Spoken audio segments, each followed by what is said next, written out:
नमस्कार, आप देख रहे हैं एसटीवी न्यूज। मैं हूं रणधीर कुमार। उत्तर बिहार की प्रमुख खबरों की शुरुआत में डालते हैं आज की सुर्खियों पर एक नजर।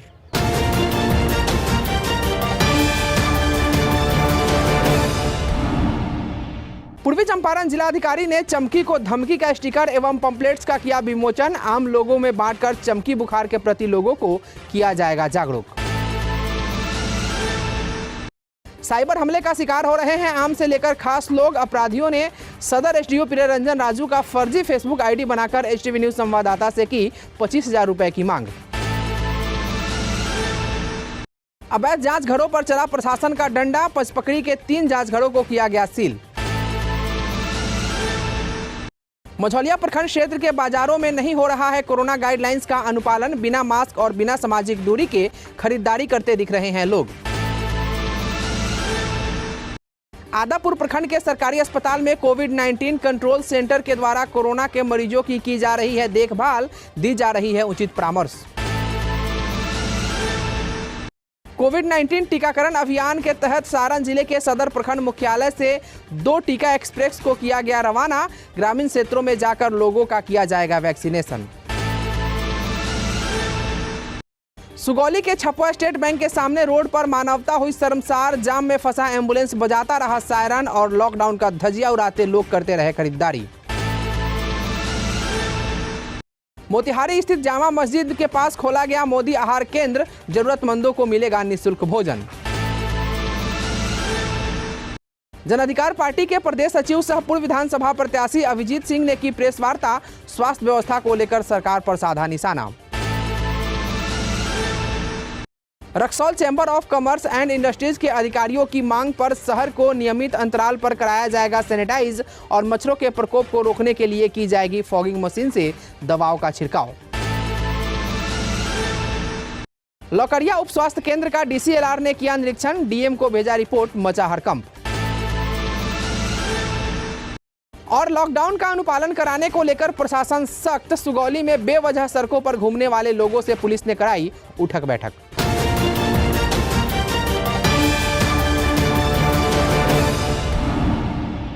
पूर्वी चंपारण जिलाधिकारी ने चमकी बुखार अथवा एईएस जेई के प्रचार प्रसार हेतु चमकी को धमकी का स्टिकर एवं पंपलेट्स का विमोचन किया है। चमकी को धमकी स्टिकर सभी वाहनों पर चिपकाया जाएगा। हैंडविल महादलित टोला में विभिन्न स्वयं सहायता समूह के द्वारा संचालित चौपाल के माध्यम से लोगों को बांटकर चमकी बुखार के प्रति लोगों को जागरूक किया जाएगा। इसको लेकर जिलाधिकारी ने कहा कि एक एक बच्चे की जान हमारे लिए कीमती है। कोई भी बच्चा अगर बुखार से पीड़ित होता है तो उसे तुरंत नज़दीकी प्राथमिक स्वास्थ्य केंद्र में लाया जाए। उन्होंने कहा कि लोगों में जागरूकता लाकर एईएस अथवा जेई बीमारी को दूर किया जा सकता है। जिलाधिकारी ने बताया कि इस बीमारी के बचाव हेतु सारी तैयारियां कर ली गई हैं। प्रभावित इलाकों के प्राथमिक स्वास्थ्य केंद्रों पर सभी आवश्यक तैयारियां, अति आवश्यक दवाओं का इंतजाम है। यदि बच्चों में तेज बुखार या इस तरह का कोई लक्षण है तो तुरंत नज़दीकी प्राथमिक स्वास्थ्य केंद्र में भर्ती करें, देर नहीं करनी है। उन्होंने कहा कि बच्चों को तेज धूप से बचाएं। गर्मी के दिनों में अपने बच्चों को 1 से 2 बार स्नान करवाएं। रात में बच्चों को भरपेट खाना खिलाकर ही सुलाएं। गर्मी के दिनों में बच्चों को ओआरएस घोल अथवा नींबू पानी, चीनी का घोल पिलाएं। उन्होंने कहा कि जागरूकता ही इस बीमारी का बचाव है। मौके पर Abhay Kumar Bhagat, DTL care India, Mukesh Kumar कालाजर केयर इंडिया, वीम शर्मा जिला जनसंपर्क पदाधिकारी आदि उपस्थित थे। बिहार में साइबर हमले का शिकार आम से लेकर खास तक हो रहे हैं। बात चाहे एडीजी जितेंद्र कुमार की करें या नैयर हसनैन खान की या फिर पूर्व मंत्री विनोद नारायण झा की, साइबर अपराधियों ने एक एक कर सभी के फर्जी फेसबुक अकाउंट बनाकर लोगों को ठगने की कोशिश की है। कुछ मामलों में वे कामयाब हो गए तो कुछ मामलों में साइबर अपराधियों की दाल नहीं गली। ताज़ा मामला पूर्वी चंपारण जिले के सदर एसडीओ प्रिय रंजन राजू से जुड़ा हुआ है। साइबर अपराधियों ने उनके फेसबुक आईडी को हैक कर ली और लोगों से पैसे की डिमांड कर रहे हैं। इसी कड़ी में हैकर्स ने एसटीवी न्यूज संवाददाता हमजा अली से 25,000 रुपए की डिमांड कर दी, जिसके बाद इसका खुलासा हुआ। वहीं अपराधियों की इस करतूत की जानकारी खुद सदर एसडीओ प्रिय रंजन राजू ने अपने फेसबुक अकाउंट से दी है। साइबर ठग आम लोगों के साथ साथ प्रशासनिक एवं राजनीतिक हलके में भी अब हाथ साफ करने से बाज नहीं आ रहे हैं। अगर समय रहते इन पर अंकुश नहीं लगाया गया तो ऐसे अपराधी अपने मकर जाल में कई और लोगों को उलझाते चले जाएंगे। अवैध जांच घर को लेकर इस समय स्वास्थ्य विभाग पूरी तरह से चुस्त है। इसी कड़ी में कल से लेकर आज तक ढाका थाना क्षेत्र के पचपकड़ी बाजार पर 3 जांच घरों को सील किया गया। आरोप है कि उक्त जांच घरों पर पहले से ही नोटिस भेजा गया था, लेकिन किसी भी जांच घरों ने स्वास्थ्य विभाग द्वारा भेजी गई चिट्ठी को लेने से इनकार किया। तब जाकर सीओ रीना कुमारी की अध्यक्षता में उक्त सभी जांच घरों को सील किया गया। पश्चिमी चंपारण जिले के मझौलिया बाजार में इन दिनों लॉकडाउन का खुला उल्लंघन देखने को मिल रहा है। सैकड़ों की संख्या में लोग बाजार में सामान की खरीदारी कर रहे हैं। मझौलिया प्रशासन द्वारा लगातार निर्देश के बाद भी लोगों को द्वारा इसका अनुपालन नहीं किया जा रहा। यहाँ सोशल डिस्टेंसिंग का भी कोई पालन नहीं कर रहे हैं। ना ही कोरोना की खतरे को लेकर किसी के चेहरे पर मास्क दिख रहा है। दुकानों पर सैनिटाइजर और सोशल डिस्टेंसिंग की व्यवस्था तक देखने को नहीं मिल रही। यहाँ तक कि दुकानों पर काम करने वाले कई लोग भी बिना मास्क के देखे जा रहे हैं। प्रशासन लगातार दुकानदारों और लोगों को सावधानी बरतने की हिदायत दे रही है, पर दूसरी ओर इस भयंकर महामारी से लापरवाह कुछ लोग स्वयं को खतरे में डालकर अपनी मनमानी कर रहे हैं और सड़कों पर बिना मास्क के बेवजह घूम रहे हैं। इस संदर्भ में प्रखंड विकास पदाधिकारी बैजू कुमार मिश्रा ने बताया कि कोरोना का कहर अभी गया नहीं है, इसलिए हर किसी को अभी भी सतर्क रहने की आवश्यकता है। उन्होंने लोगों से अपील किया कि सामाजिक दूरी एवं नियमित मास्क का प्रयोग करें तथा सरकार द्वारा दिए गए गाइडलाइंस का पालन करें और प्रशासन का सहयोग करें।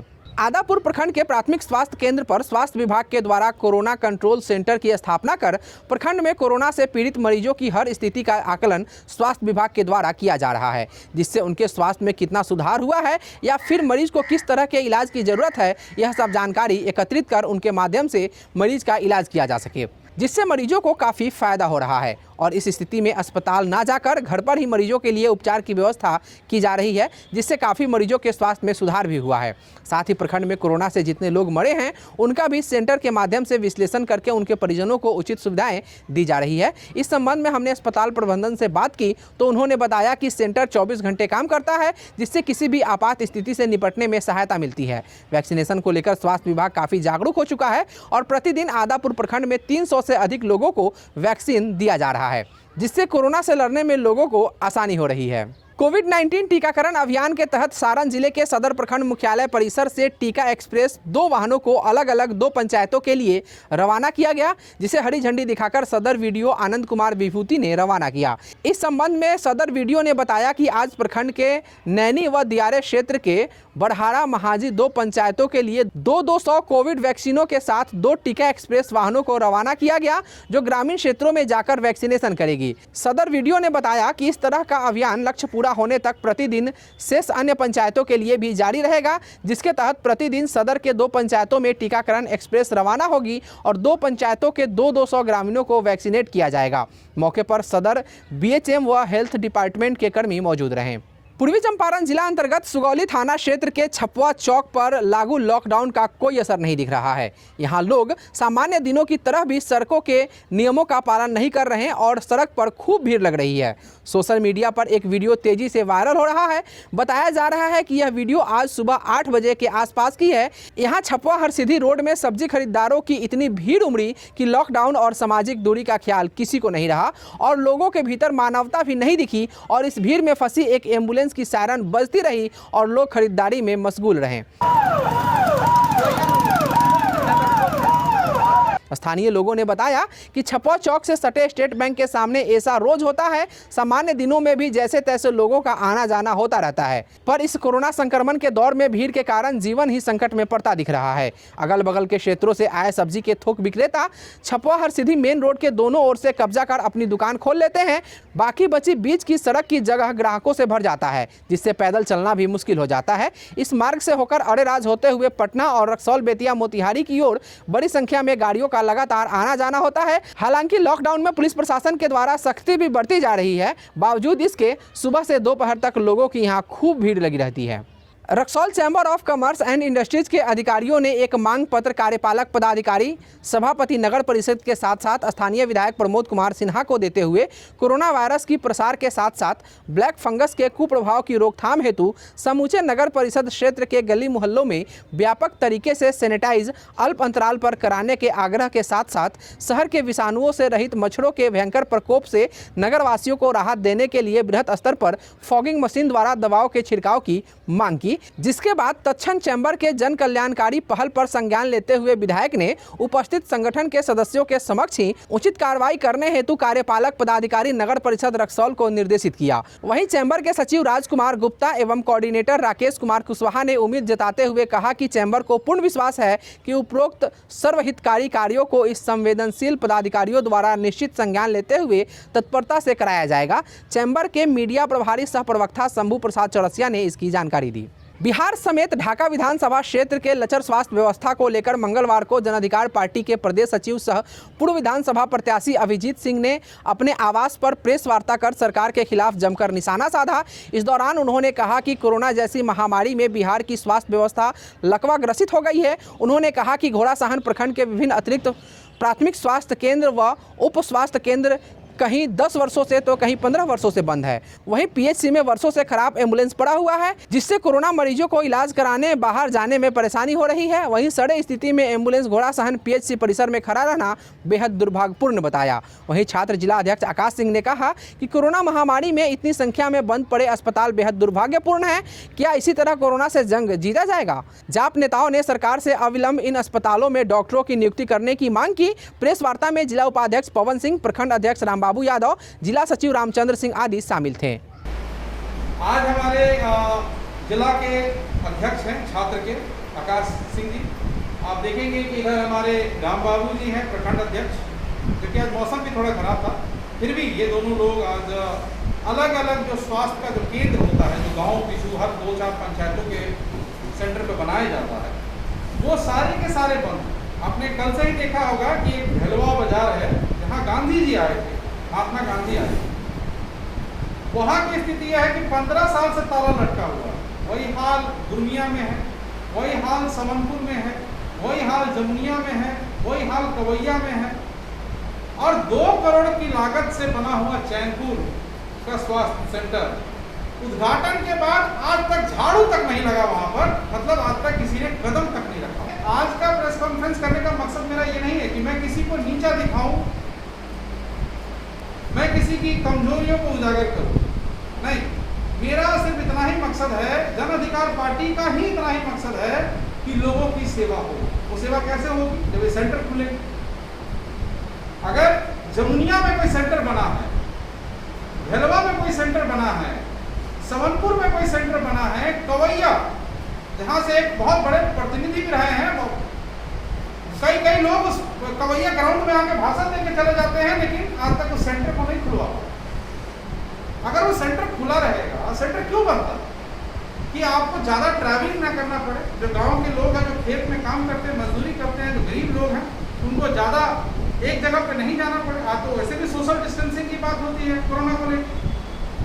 तो अगर हम लोग सारे जगहों पर बांट दें अपने डॉक्टर्स को, अपने इक्विपमेंट्स को, तो एक जगह पे भीड़ नहीं लगेगी। एम्बुलेंस की स्थिति भी वही है। घोड़ासहन में एक एम्बुलेंस खड़ा है जो सड़ रहा है, उसके ऊपर कोई उसका देख रेख करने वाला नहीं है। यहाँ के प्रतिनिधियों ने पता नहीं कितने एम्बुलेंस दिए कागज में, और कागज में ही है तो उसको घोड़ासहन से ढाका और ढाका से मोतिहारी भेजने की सुविधा नहीं है। लेकिन अधिकारी लोग क्या कर रहे हैं? जो प्रेस कॉन्फ्रेंस पे अपनी पीठ थपथपवा रहे हैं मुख्यमंत्री से। आप ही लोग ने न्यूज चलाया ना कि हमारे जिला अधिकारी का पीठ थपथपाया गया मुख्यमंत्री के द्वारा। ऐसा कौन सा काम कर दिया आपने? मोतिहारी पूर्वी चंपारण नहीं है। पूर्वी चंपारण में 27 प्रखंड आते हैं और उस प्रखंड में बहुत सारी कमियां हैं, और उन कमियों को पूरा करना ही और उन कमियों को उजागर करना ही मेरा उद्देश्य है। आज जितने भी हमारे प्रतिनिधि हैं, या तो उन्होंने झूठे कोरोना का रिपोर्ट बना के सार्वजनिक कर दिए हैं, अन्यथा वो अपने घरों में सोए हुए। आज अगर चुनाव कलकत्ते में वेस्ट बंगाल में हो रहा था तो सब लोग सड़कों पे थे। चुनाव हारते ही और चुनाव जीतते ही, दोनों ही पक्ष की बात में करता हूं, अपने अपने घरों में चले गए। लेकिन केवल एक ही नेता और एक ही जनप्रतिनिधि जो सड़क पे था बिहार में, जिसको एक साजिश, एक षड्यंत्र के तहत 32 साल पुराने मामले में कोर्ट में जेल भेजने का काम किया। ग्रामीणों की शिकायत और डीएम के आदेश पर डीसीएलआर रामदुलार राम ने मंगलवार को अतिरिक्त उप स्वास्थ्य केंद्र लौकरिया का निरीक्षण किया, जिससे चिकित्सकों और स्वास्थ्य कर्मियों में हड़कंप मच गया। इस दौरान उक्त उप स्वास्थ्य केंद्र के प्रभारी सहित कई स्वास्थ्य कर्मी अनुपस्थित पाए गए। वहीं उपस्थिति पंजी का निरीक्षण करने पर 24 अप्रैल से 30 अप्रैल तक लौकड़िया उप स्वास्थ्य केंद्र के चिकित्सा प्रभारी डॉक्टर राजेंद्र प्रसाद अनुपस्थित पाए गए। मई माह में 1 मई से लेकर 25 मई तक अनुपस्थित पाए गए। इसके अतिरिक्त अस्पताल का विवरण उपलब्ध नहीं होने का रिपोर्ट DCLR ने DM को भेजा है, जिससे चिकित्सकों और स्वास्थ्य कर्मियों में हड़कंप मच गया है। इस अवसर पर CO विजय कुमार भी उपस्थित थे। लॉकडाउन काल में बेवजह सड़कों पर मंडराने वालों की अब खैर नहीं है। सुगौली थाना अध्यक्ष विवेक जायसवाल ने बताया कि पुलिस द्वारा चलाए जा रहे अभियान के दौरान सुगौली छपरा बहास रोड में चौराहों पर बेवजह भटकते पाए गए लोगों को सड़क किनारे खड़ा कर कान पकड़कर उठक बैठक कराया गया। साथ ही इस तरह के लोगों को कड़ी डांट लगाई गई और हिदायत दी गई कि बेवजह घर से बाहर नहीं निकलें, बहुत जरूरी होने पर ही मास्क लगाकर निकलें, आपस में दूरी बनाकर रहें, भीड़ भाड़ वाली जगहों पर जाने से बचें। भाजपा अल्पसंख्यक मोर्चा के राष्ट्रीय महामंत्री अब्दुल रहमान की ओर से मोतिहारी स्थित जामा मस्जिद के पास मोदी आहार केंद्र खोला गया है। सेवा ही संगठन है के तहत खोले गए मोदी आहार केंद्र से लगातार भोजन का वितरण किया जा रहा है। गौरतलब है कि लॉकडाउन के कारण तमाम होटलें बंद हैं। ऐसी स्थिति में इस मोदी आहार केंद्र का काफी महत्व है। यहाँ से कोई भी जरूरतमंद व्यक्ति निःशुल्क भोजन कर सकता है। इस अवसर पर विधान पार्षद बबलू गुप्ता, पार्टी के प्रदेश प्रवक्ता अखिलेश सिंह, भाजपा अल्पसंख्यक मोर्चा के क्षेत्रीय प्रभारी सोनू खान, मोहम्मद कासिम अंसारी आदि की उपस्थिति रही। इस अवसर पर श्री रहमान ने कहा कि एक तरफ जहां केंद्र सरकार और राज्य सरकार के संयुक्त प्रयासों से हम महामारी के इस जंग को जीतने की स्थिति में हैं, वहीं दूसरी तरफ हमारा संगठन इस विपदा की घड़ी में आम लोगों तक पहुंचकर उनके कष्ट को दूर करने का प्रयास कर रहा है। अल्पसंख्यक मोर्चा के राष्ट्रीय महामंत्री अब्दुल रहमान की ओर से आज मोतिहारी के जामा मस्जिद के गेट पर मोदी आहार केंद्र खोला गया है। आज कोरोना काल में बहुत लोग शहर में आ रहे हैं, होटल बंद है, जिसके कारण लोगों को भोजन नहीं मिल रही है। उनके लिए भोजन की व्यवस्था की गई है, मुफ्त भोजन की व्यवस्था की गई है और लगातार जब तक लॉकडाउन रहेगा तब तक भोजन यहाँ बांटा जाएगा। आज के लिए बस इतना ही। STV न्यूज़ पर प्रसारित होने वाली खबरें प्रोग्राम्स आप GTPL के चैनल नंबर 985 और डेन के चैनल नंबर 155 के साथ साथ आप अपनी सुविधा अनुसार मोबाइल फ़ोन पर भी देख सकते हैं। अगर आप हमें YouTube के माध्यम से देखना चाहते हैं तो STV न्यूज़ के ऑफिशियल YouTube चैनल को सब्सक्राइब करें और बेल आइकॉन दबाकर ताज़ा वीडियोज़ की नोटिफिकेशन प्राप्त करें। फेसबुक पर हमारे साथ जुड़ने के लिए STV न्यूज़ के फेसबुक पेज को लाइक करें और ट्विटर पर STV न्यूज़ को फॉलो करें। तमाम लेटेस्ट अपडेट के लिए देखते रहिए उत्तर बिहार का सबसे तेज़ी से उभरता न्यूज़ चैनल STV न्यूज़, सच की आवाज़। नमस्कार।